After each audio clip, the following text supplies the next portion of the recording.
Hello everyone, नमस्कार। मेरा नाम है शिवम। जैसा मैंने आप सभी से वादा किया था कि 21 फरवरी के दिन जो शिफ्ट वाइज परीक्षाएं होती हैं नेट की, तो उनमें से दो पेपर में से जो द्वितीय पेपर है जो योग से संबंधित है, वो मैं आपके मध्य में जरूर लेके आऊंगा। तो आज जो मैं प्रश्नों की श्रृंखला लेके आया हूँ, जो उस दिन की परीक्षा से पास हुए या उस परीक्षा को दिए हुए विद्यार्थियों के द्वारा जो मुझे बताई गई है कि सर ये प्रश्न आया था, तो उन प्रश्नों का समुच्चय मैं आपके समक्ष रख रहा हूँ, जिससे आपको एक आइडिया हो जाए। देखिए, मैं ये नहीं कह रहा कि मैं आपको सॉल्व करके बता रहा हूँ या क्या होगा, आउटकम कितना आएगा, कितना रिजल्ट बनना है। हालांकि इजी टू मॉडरेट था पेपर, तो मुझे लगता है कि लगभग 80-85% जो है वो रिजल्ट बन जाना चाहिए और काफी जो मेरिट हाई जा सकती है। तो मुद्दा ये नहीं है कि कहाँ तक मेरिट जाती है जेआरएफ के लिए, मुद्दा ये है कि प्रश्नों की श्रृंखला किस प्रकार की आती है। देखिए, कभी भी रिजल्ट पे फोकस नहीं करते हैं कि क्या आने वाला है, ये देखिए आपकी प्रिपरेशन कैसी है। कोशिश कीजिए कि आप अपनी प्रिपरेशन में वो जान फूंक के रखें कि आपको रिजल्ट क्या आने वाला है, इस विषय में बहुत ज्यादा सोचना ना पड़े। आइए मैं आपको कुछ प्रश्नों को दिखाता हूँ, और ये 50 प्रश्नों की टोटल श्रृंखला है जो मैं आपके मध्य में साझा करने वाला हूँ। इन 50 प्रश्नों के माध्यम से आप ये समझ जाएंगे कि आखिर कौन कौन से प्रश्न आते हैं और किस प्रकार की श्रृंखला होती है। यूनिट वाइज भी मैं आपको बता दूंगा कि कौन सी यूनिट बहुत ज्यादा इंपॉर्टेंट है आपके पूरी नेट परीक्षा के लिए। तो सबसे पहले मैं आपको 5 प्रश्न ये दिखाता हूँ। शिव संहिता में प्राण का स्थान बताएं, यानी कि 3 किताबें जो आपके यूनिट में है, गोरख संहिता है, शिव संहिता है। ऐसी जो छोटी छोटी सिद्ध सिद्धांत पद्धति है, ये 3 छोटी किताबें मानी जाती हैं जो बहुत जल्दी शुरू होकर बहुत जल्दी खत्म हो जाते हैं। हालांकि नारद भक्ति सूत्र भी वो 80-85 श्लोक है उसमें, तो वो 80 श्लोक के आसपास 82-83 श्लोक जो है वो यूटिलाइज हो जाते हैं। तो कहने का मतलब ये है कि शिव संहिता, गोरक्ष शतक जो है या गोरख संहिता है, और आपका नारद भक्ति सूत्र है, ये कुछ किताबें ऐसी हैं जिनको बहुत तीव्रता से पढ़ा जा सकता है। भुजंगी करण किस ग्रंथ में आता है? अगेन हठ योग प्रदीपिका, हठ हठ गिरण्य संहिता, यानी जो हठ योग है, उसकी उसकी जो पुस्तकें हैं उसका अपना उपयोग है और उसका बहुत अच्छा उपयोग देखा जाता है। तो हठ योग प्रदीपिका एक पूरी यूनिट में ही आता है। तो अगेन, और गिरण्य संहिता की भी एक यूनिट है। तो हठ योग की किताबों से संबंधित है। प्राणायाम देखिए अधिकतर जो है वो हठ योग और हठ योग से संबंधित में आता है। और आसनों का भी जो संकलन है, योग की परिभाषाएं अलग अलग जगह से आ सकती है, लेकिन जहाँ पे सीधे डायरेक्ट अगर ये आसन प्राणायाम इत्यादि पूछ दे तो कहीं ना कहीं वो हठ योग की किताब से संबंधित होगा। नवदा भक्ति में तीसरी अवस्था कौन है? नवदा भक्ति अगेन ये रामचरितमानस का रामायण में योग आपकी पहले यूनिट में ही पहला हिस्सा है। वहां पे आप देखेंगे कि रामायण में योग के विषय में पूछा गया है। तो रामायण से बेसिकली 2-3 चीजें ही पूछी जा सकती हैं। एक तो नवदा भक्ति पूछी जा सकती है, या योग वशिष्ठ से कुछ प्रश्न उठा के पूछा जा सकता है। तो रामायण में इतनी चीजें हैं। फिर चौथा प्रश्न है, योग तत्व के अनुसार नाड़ी शुद्धि के लक्षण क्या है? ये योग तत्व उपनिषद जो है या योग तत्व से संबंधित की नाड़ी शुद्धि का उपनिषद क्या है? तो हो सकता है कि ये इस प्रश्न को थोड़ा सा और अलग तरीके से आया हो, क्योंकि मेरे पास में जिस तरीके से आया वो मैं आपके समक्ष रख रहा हूँ। स्कंद में कौन सी मांसपेशियां पाई जाती है? इससे इजी कुछ नहीं हो सकता है। स्कैपुला के आसपास की ये जो हिस्सा है स्कैपुला के आसपास का, इसमें ऑप्शंस थे, आप अगर उसको पढ़ते तो बहुत आराम से एनाटॉमी का ये प्रश्न बहुत ईजी था। उसके बाद बीएमआई का फॉर्मूला क्या है? बॉडी मास इंडेक्स जो है उसके विषय में बात पूछी जाती है कि क्या है, तो वो हाइट वेट के अनुसार निकाला जाता है बीएमआई। फिर गुरुजी के अनुसार सविता की धारणा में स्थूल सूक्ष्म कारण शरीर किससे संबंधित है? अगर आप पंडित श्री राम शर्मा आचार्य जी के किसी भी ग्रंथ को किसी भी प्रकार से उनसे संबंधित होंगे तो आप उनके इस कॉन्सेप्ट को बहुत इजी समझ सकते हैं। मैंने आपको पहले ही बता रखा था जब नेट की परीक्षा शुरू हो रही थी कि देखिए इस बार का पेपर जो है वो देव संस्कृति के लोग भी सेट करने में उनका भी योगदान बड़ा रहता है। तो देव संस्कृति के जो प्रोफेसर होते हैं, जब वो पेपर भेजते हैं नेट के लिए बोर्ड को, तो बोर्ड जो है उसमें से कहीं ना कहीं एक आधा क्वेश्चन जरूर ले लिया जाता है देव संस्कृति से संबंधित। या जो इंस्टीट्यूशंस हैं जैसे कि एस व्यासाई इंस्टीट्यूशन से संबंधित एक आधा प्रश्न आ सकता है। जो विशेष स्कूल्स ऑफ योगा है, बिहार स्कूल का थॉट आ जाता है कई बार कैवल्य धाम से, पिछली बार कैवल्य धाम से पूछ दिया था कि स्वामी स्वात्माराम जी के गुरु कौन थे। हाँ, तो कहने का मतलब ये है कि इंस्टीट्यूशन से भी संबंधित प्रश्न आ सकता है, तो आपको इंस्टीट्यूशंस को भी थोड़ा सा ध्यान में रखना चाहिए। अब योग साधक को कौन सा कठोर व्रत का पालन नहीं करना चाहिए? अगेन हठ योग प्रदीपिका से या हठ योग की किताबों से संबंधित ये प्रश्न है सीधा सीधा। प्रातः एवं सायं जोड़ों में अल्प, अगेन एनाटॉमी, हल्का दर्द होना किसका संकट है? ये बेसिकली बीमारी वाला जो एक पूरी पूरी यूनिट है बीमारी से संबंधित आपकी, मुझे लग रहा है 6वीं या 7वीं यूनिट है शायद। या 8वीं यूनिट, तो 7वीं यूनिट में एनाटॉमी वाले पार्ट में ही आगे उसको जब एक्सीड कर देते हैं, थोड़ा सा बढ़ा देते हैं, तो वहाँ पे बीमारी उससे संबंधित है। लोग क्या है बहुत डीप डीप बीमारियां पढ़ लेते हैं, लेकिन वो अर्थराइटिस और सिंपल अर्थराइटिस से संबंधित सवाल पूछ दिया। यानी कि कितना सिंपल प्रश्न आया है, जोड़ से दर्द यानी कि पेन से संबंधित, जो एनाटॉमी का बिल्कुल और रोगों से संबंधित प्रथम हिस्से के तौर पे ही जाना जाता है। फिर स्वात्मा राम के अनुसार कुलीन कौन है? मैंने बोला ना कि स्कूल से सीधे सीधे सवाल पूछ दिए जाते हैं, सीधे डायरेक्ट क्वेश्चन है ये सब स्कूल सब से। जैसे ये लोनावाला स्कूल है, बिहार स्कूल ऑफ योगा है जो मुंगेर में है, देव संस्कृति हो गया। तो ये दो चार स्कूल्स के विषय में हमें ध्यान में रखना चाहिए। वर्टिब्रीज का आया था कि सर्वाइकल में कितनी होती है, थोरैसिक में कितनी होती है, लंबर में। अगर आप इतना भी नहीं जानते हैं कि आपके शरीर में वर्टिब्रीज कितनी है, तो एनाटॉमी तो आपके लिए फिर तो बहुत कठिन होने वाली है, क्योंकि वर्टिब्रीज का हिसाब किताब बिल्कुल फिक्स एंड फाइनल है कि 7 12 5 होती है, उसी क्रम से ये चलता है। फिर योग की उत्पत्ति का क्रम जो है, ये यूनिट 1 से क्वेश्चन है। देखिए यूनिट 1 और यूनिट 2 से क्वेश्चन बहुत देखने को मिला इस बारी तो। यूनिट 1 यानी कि योग का इतिहास, अर्थ, संकल्पनाएं, धारणाएं, भक्ति योग, ज्ञान योग, गीता में योग, इन इन सारी चीजों की जो बातें कही गई है वो फंडामेंटल ऑफ योगा जो यूनिट 1 है। और fundamental of yoga MA first year की किताब में पढ़ाया जाता है, एमए फर्स्ट ईयर का ये सिलेबस है। तो अगर आप फंडामेंटल ऑफ योगा को सीख चुके हैं, तो आपके लिए नेट का पेपर लगभग लगभग 20% तो मान के चलिए कि आप सॉल्व कर ले रहे हैं जो सेकंड पेपर है। तो 20% या 15% आपको लेके चलना है, और ये एक बड़ा मार्जिन माना जाता है, बड़ा नंबर माना जाता है अगर आपको 20% 25% सवाल मिल जाते हैं यूनिट एक ही यूनिट से। तो फिर मूलाधार से सहस्रार तक चक्रों के क्रम की संरचना अगेन प्राणी कीलिंग से संबंधित है। प्राणी कीलिंग में पढ़ाया जाता है, योग में पढ़ाया जाता है, आयुर्वेद में, मतलब हर जगह आपको चक्र तो मिलता ही रहता है। सुबह से लेकर शाम तक 20 बार चक्रों की बारी आ जाती है कि ये चक्र है, ये चक्र है, ये चक्र है। तो इन चक्रों को भी ठीक किया जा सकता है, यानी कि याद किया जा सकता था, कोई कठिन नहीं था ये। कुंडलिनी योग में पाचक अंगों, अब कुंडलिनी योग से संबंधित प्रश्न है, ये मुझे लग रहा है यूनिट 3 का या 2 का हिस्सा है। फिर ये इसके बाद का जो प्रश्न है ना, ये सीधा सीधा उपनिषद से पूछा गया है। ठीक, ताम स्थिराम इंद्रिय धारणाम योगमिति मन्यते, है ना, कि ये कौन से उपनिषद से, कठोपनिषद से, केन से। तो ये तो आपको पता ही होगा कि कौन से उपनिषदों का है और किस प्रकार से आता है। ठीक है, और ये देखिए मैं एक चीज बता रहा हूँ, कई बार प्रश्नों में ऐसा होता है कि सीधे सीधे उपनिषदों से सवाल पूछ दिया। उपनिषदों को आपको बिल्कुल याद कर लेना, बहुत इंपॉर्टेंट पार्ट है। यूनिट 1 और यूनिट 2 दोनों मिलके लगभग 40-42% प्रश्न बना देती हैं। इस बारी तो इन लोगों ने काफी पूछा है यूनिट 1 और यूनिट 2 से, मुझे नहीं पता क्यों इतना क्वेश्चन दिया है, लेकिन यूनिट 1 यूनिट 2 ने को इन लोगों ने बहुत यूज किया है। थोड़ा सा अगर ब्रॉड देखेंगे तो आपको समझ में आएगा कि आखिर यूनिट 1 यूनिट 2 को इतना यूज क्यों कर लिया है।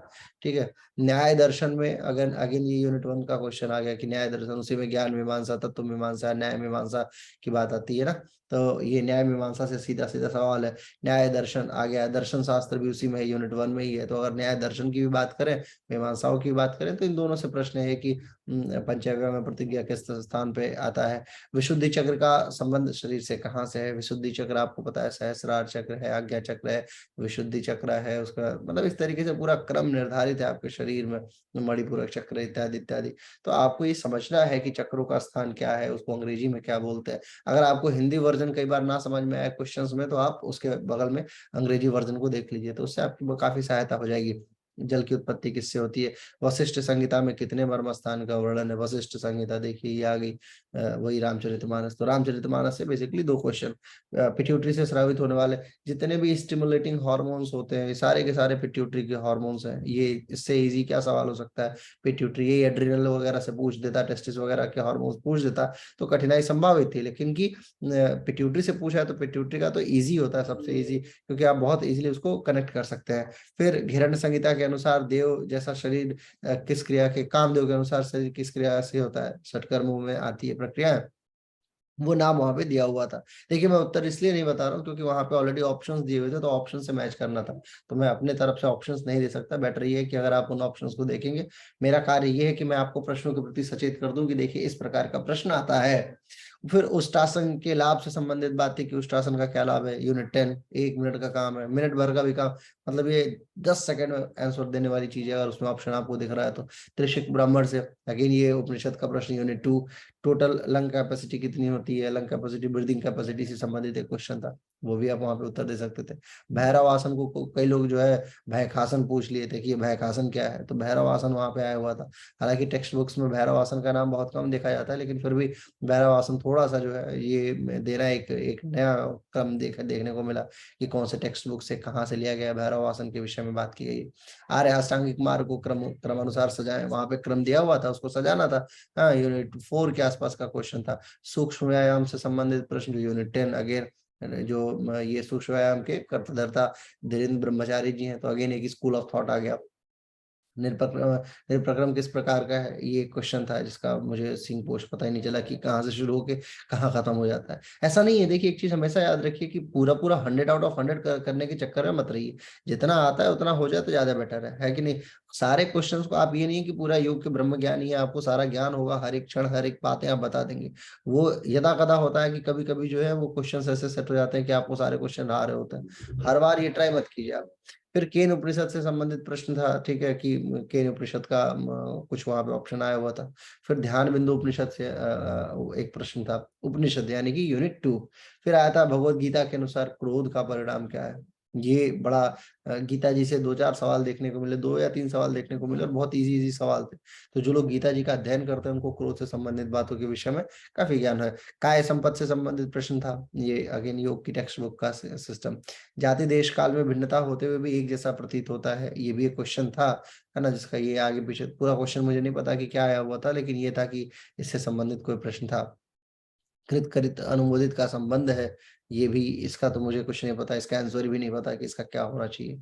ठीक है, अविरति का उपाय क्या है, अगेन ये आपके हटियोग की टेक्स्ट बुक से आ गया। या कहीं देखिए अविरति का सिद्धांत 3-4 जगह, जैसे जो है निद्रष्टा का सिद्धांत है, अविरति का सिद्धांत है, कुछ सिद्धांत ऐसे हैं जो कई सारे टेक्स्ट बुक यानी उपनिषदों में भी देखने को मिल जाते हैं, हटियोग टेक्स्ट में भी देखने को मिल जाते हैं।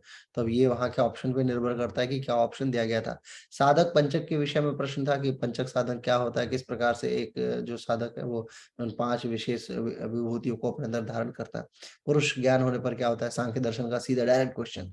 योग सूत्र को क्रमानुसार लिखे। अब ये वहां पे मिलाने का था कि समाधि पाद और साधन पाद और विभूति पाद का श्लोक कौन सा है। तो जो भी अब जो पतंजलि को पढ़ेगा उसके लिए तो ये साधन विभूति बहुत ईजी हो जाता है ना, क्योंकि उसमें पतंजलि को जो समझेगा, पढ़ेगा नहीं, जो समझेगा उसके लिए बहुत आसान है कि वो अपने प्रक्रम को समझ पाए, देख पाए, जान पाए कि किस आधार का प्रश्न जो है किस आधार का श्लोक किस नंबर पे किस खंड में लिखा हुआ है। एटलीस्ट नंबर नहीं याद है चलिए कोई बात नहीं, लेकिन खंड तो याद होता ही।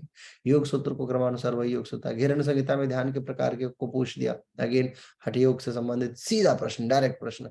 आजकल हठयोगी ज्यादा हुए पड़े मुझे लग रहा है नेट में, क्यों, क्योंकि सीधा सीधा क्वेश्चन पूछ दे रहा है, हठयोग से ज्यादा क्वेश्चन है। हठयोग और उपनिषद मैंने आपको बताया ना, यूनिट 1 यूनिट 2 ये ही जान है इस समय की, है ना। यूनिट 3 से भी थोड़ा बहुत प्रश्न देखने को मिल जा रहा है, लेकिन सबसे ज्यादा जो प्रश्न आ रहा है वो इन्हीं 2 यूनिट का देखने को मिला।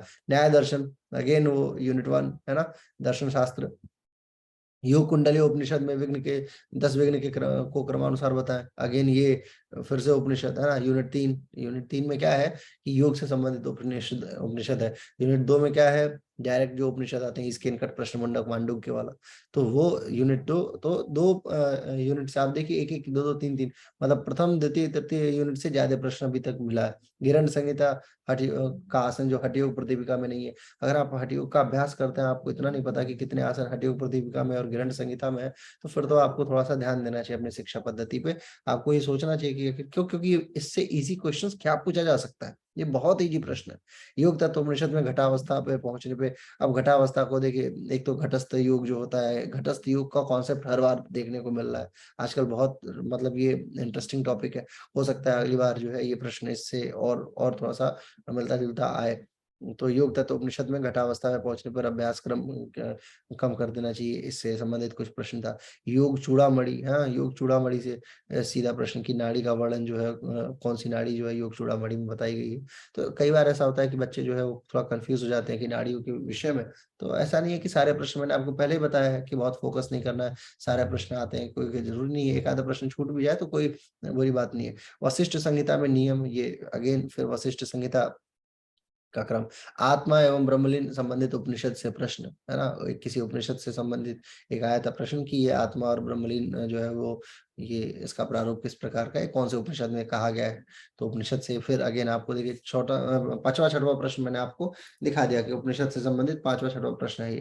फिर मुंडक उपनिषद के अनुसार सही क्रम क्या है, कुछ ऑप्शन दिया हुआ था, उनको सही क्रम में सजाना था। ये सातवां प्रश्न हो गया उपनिषद से संबंधित। जो है पेल्विक बोन्स के लिए जो बेनिफिट है, कौन सा आसन जो है वो पेल्विक स्ट्रेच के लिए बेटर माना जाता है, यूनिट 10, बहुत इजी। साधन समाधि पाद का कुछ सूत्र दिया हुआ था, उसको मेल करना था कि ये इसका है और ये इसका है। तो टोटल ये 50 प्रश्नों की श्रृंखला मैंने आपके समक्ष में शेयर की। कुछ बातें जो मैं आपको बताना चाहता हूँ, समझाना चाहता हूँ, वो बातें ये है कि आप ये बात हमेशा याद रखिए, नेट की परीक्षा जो है ना, वो आपके जीवन के लिए टर्निंग पॉइंट साबित हो सकती है। ये नहीं है कि आप योग में, क्योंकि योग में इस समय पढ़ाने के अलावा फिलहाल अभी तक 2023 में जब मैं ये वीडियो शूट कर रहा हूँ तब तक गवर्नमेंट में बहुत ज्यादा अपॉर्चुनिटीज नहीं है।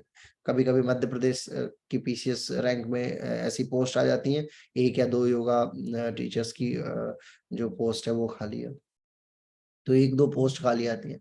लेकिन यूनिवर्सिटीज भारत में 600-500 के आसपास में है।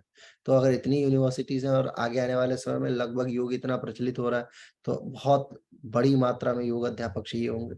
तो वो जो नेट और जेआरएफ है, वो भविष्य के प्रोफेसर बन सकते हैं, एचओडीज भी बन सकते हैं, डीन्स भी बन सकते हैं।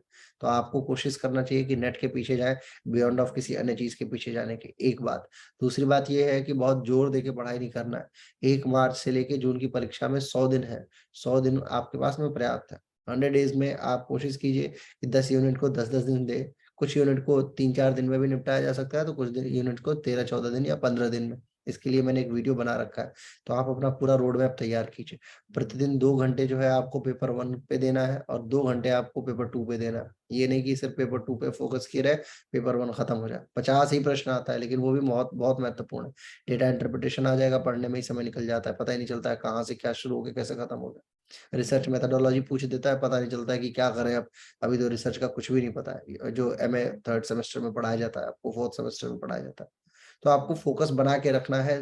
फर्स्ट पेपर पे चलिए 2 घंटा ना सही, 1 घंटा सुबह दीजिए कम से कम आप अपने फर्स्ट पेपर को, और सेकंड पेपर को दीजिए 2 से ढाई घंटा प्रतिदिन शाम को। 2 घंटे भी अगर आप पढ़ते हैं ना, यकीन मानिए आप थोड़े समय में आप देखेंगे कि योग शास्त्र, क्योंकि योग शास्त्र में ले दे के कुल मिला के 10 उपनिषद है, भगवत गीता है, रामचरितमानस का बहुत कम कॉन्सेप्ट है, योग वशिष्ठ का बहुत कम कॉन्सेप्ट है। इसको समराइज वे में पढ़ा जा सकता है। ठीक है। फिर कुछ और किताबें, लगभग लगभग मुझे लगता है कि 20 या 25 किताबों का समराइजेशन पढ़ने को बोला जाता है। ये नहीं कि पूरी किताब रट्टा मारने को बोलते। हठ योग प्रदीपिका, गृहण संहिता तो आपकी मतलब योग शास्त्र की जान के तौर पर स्थापित है। कुछ स्कूल ऑफ थॉट्स हैं, कुछ जो है वो स्कॉलर्स हैं, उनके विषय में पूछ दिया। इस बार स्कॉलर से संबंधित बहुत सारे प्रश्न देखने को मिले ही नहीं, तो अगली बार आने की संभावना ज्यादा है। किसी के भी जीवन परिचय से संबंधित कोई बात पूछते, जैसे आपके यूनिट्स में है, यूनिट 1 में लाहिड़ी महाशय हो गए, पंडित श्री राम शर्माचार्य हो गए, विवेकानंद हो गए, है ना। तो ऐसे ऐसे कुछ उनके उनके जीवन परिचय को भी थोड़ा सा फोकस करना है। 1 मार्च से हम लोग अपना बैच शुरू करेंगे, फ्री में एसके योगा पढ़ाता है और पढ़ाता रहेगा। तो हम लोग 1 मार्च से अगेन लगभग 100 बच्चों के बैच को शुरू कर रहे हैं। मैं एक चीज आपको और बता दूं, इस बारी मैंने जितना बच्चों को एनाटॉमी पढ़ाया है, तो डीप है पढ़ाई, सारे बच्चों ने एनाटॉमी के जितने क्वेश्चंस आए सबने 100 आउट ऑफ 100 कंप्लीट किया है। तो ये आप मान के चलिए कि हम क्या करते हैं, कोशिश करते हैं कि जितना डीप हो जाए पढ़ ले, कॉन्सेप्ट्स को क्लियर कर ले। कॉन्सेप्ट क्लियर रहेगा तो चीजें आसान हो जाएंगी, फिर आप बड़े आराम से पेपर दे सकते हैं। तो यही सारी बातें हैं, आपको समझना है। पेपर आपका है, आपकी मेहनत है, जिंदगी आपकी है, जितनी मेहनत करेंगे उतना बेटर। बस इन्हीं सारी बातों के साथ बहुत बहुत आभार, धन्यवाद।